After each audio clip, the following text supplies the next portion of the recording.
Good morning students, कैसे हैं आप सब। आज हम कक्षा 7वीं की हिंदी पाठ्य पुस्तक का पाठ 10 पाठ का नाम है अपूर्व अनुभव।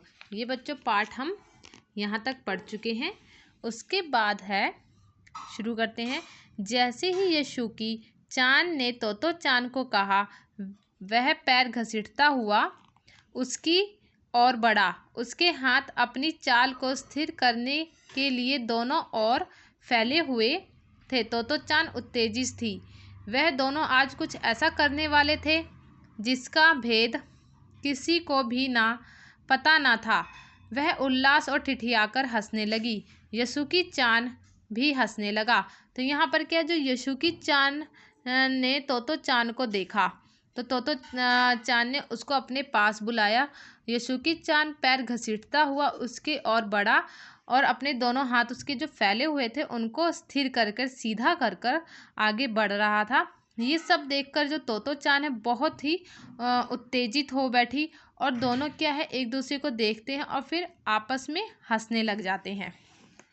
तोतो चांद यशुकी चांद को अपने पेड़ की ओर ले गई और उसके बाद वह तुरंत चौकीदार के छप्पर की ओर भागी। जैसे उसने रात को ही तय कर लिया था, वहाँ से वह एक सीढ़ी घसीटती हुई लाई।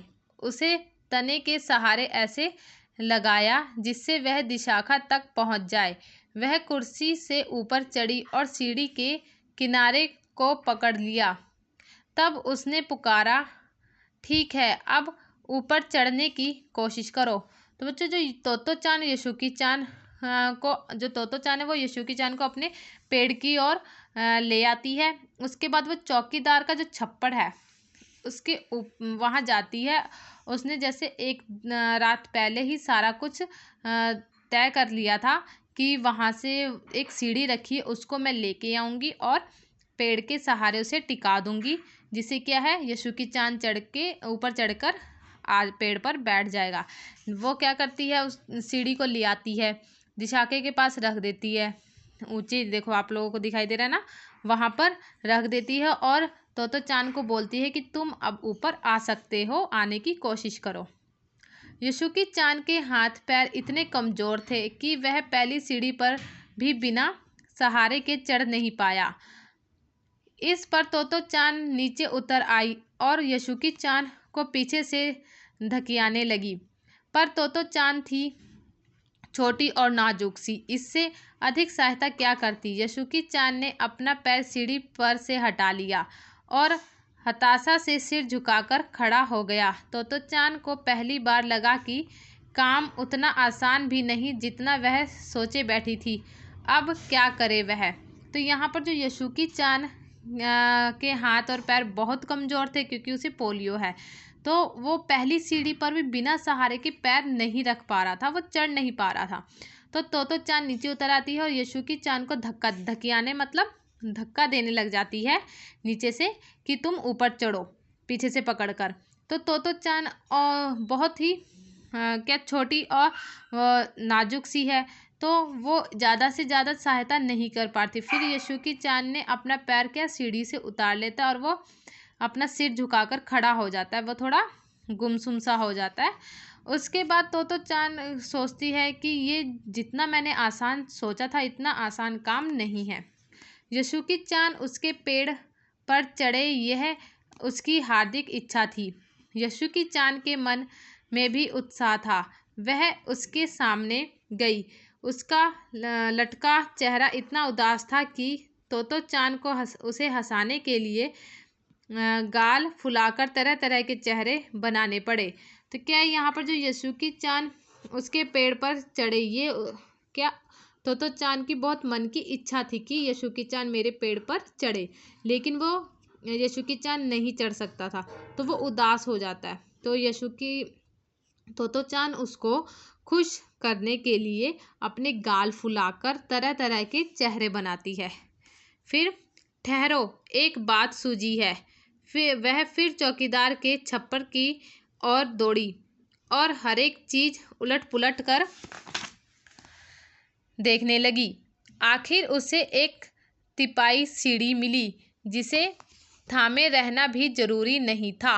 तो क्या है बच्चों, जब वो उसे खिलाती है, उसे मुस्कुराना बताती है कि वो उदास हो जाता है, तो गाल फुलाकर तरह तरह के चेहरे बनाती। तभी उसे एक बात सूझती है, कहती है रुको, मैं अभी आती हूँ। वो दौड़कर फिर से चपरासी के वहाँ पे जाती है, छत्ते के पास। वहाँ पर के और सारा सामान उलट पुलट करती तो उसे एक सीढ़ी मिलती है। जैसे ये देखो चित्र में दिखाई दे रहा है ना, ऐसी सीढ़ी मिलती है जिस पर क्या है, सहारे की भी उसे ज़रूरत नहीं पड़ती। फिर वो उसको घसीटते हुए ले आती है।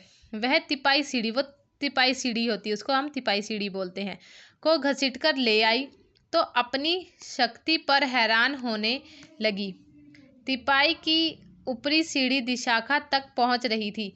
जो वो नई दूसरी सीढ़ी लेके आती है, जिसको हम तिपाई सीढ़ी बोल रहे हैं, उसको लेके आती, वो दिशाखा तक पहुंच जाती है आराम से। देखो अब डरना मत, उसने बड़ी बहन की सी आवाज़ से कहा। यह डगमगाएगी नहीं। तो क्या है, तो चान उसको कहती है अब तुम बिल्कुल मत डरना। वो बड़ी बहन की तरह उसे दिलासा देती है, अब ये जो सीढ़ी है ये बिल्कुल डगमगाएगी नहीं। यशुकी चान ने घबराकर तिपाई सीढ़ी और पसीने से तरबतर तोतो चान की ओर देखा। उसे भी काफ़ी पसीना आ रहा था। उसने पेड़ की ओर देखा और तब निश्चय के साथ पांव उठाकर पहली सीढ़ी पर रखा। उन दोनों को यह बिल्कुल भी पता ना चला कि कितना समय यशुकी चान को ऊपर तक चढ़ने में लगा। सूरज का ताप उन पर पड़ रहा था, पर दोनों का ध्यान यशुकी चान के ऊपर तक पहुंचने में रमा था। तो चान नीचे से उसका एक एक पैर सीढ़ी पर धरने में मदद कर रही थी। अपने सिर से वह उसके पिछले हिस्से को भी स्थिर करती रही। यशुकी चान पूरी शक्ति के साथ जूझ रहा था और आखिर वह ऊपर चढ़ गया। तो क्या है, दोनों को बिल्कुल नहीं पता था कि कितना समय लगेगा यशुकी चान को ऊपर चढ़ने में। लेकिन गर्मी का दिन था और सूरज क्या है, बहुत तेज़ निकला था, जिससे बहुत ज़्यादा गर्मी लग रही थी। दोनों क्या है, सीढ़ी पर चढ़ना शुरू करते हैं। यशुकी चान ऊपर होता है और तोतो चान नीचे। तोतो चान उसे धीरे धीरे ऊपर चढ़ाती है, एक एक पैर पकड़कर उसको अगली सीढ़ी पर रखती है और उसे पीछे से पकड़ती है ताकि वह अच्छे से चढ़ जाए। लेकिन आखिर बहुत समय बीत जाता है और आखिरकार जो यशुकी चान है वो सीढ़ी पर चढ़ जाता है। आज का पाठ हम बच्चों यहीं तक पढ़ेंगे, बाकी का हम अगली वीडियो में करेंगे। आप सभी ने इस पाठ को अच्छे से पढ़ना है, ठीक है। Thank you, have a nice day.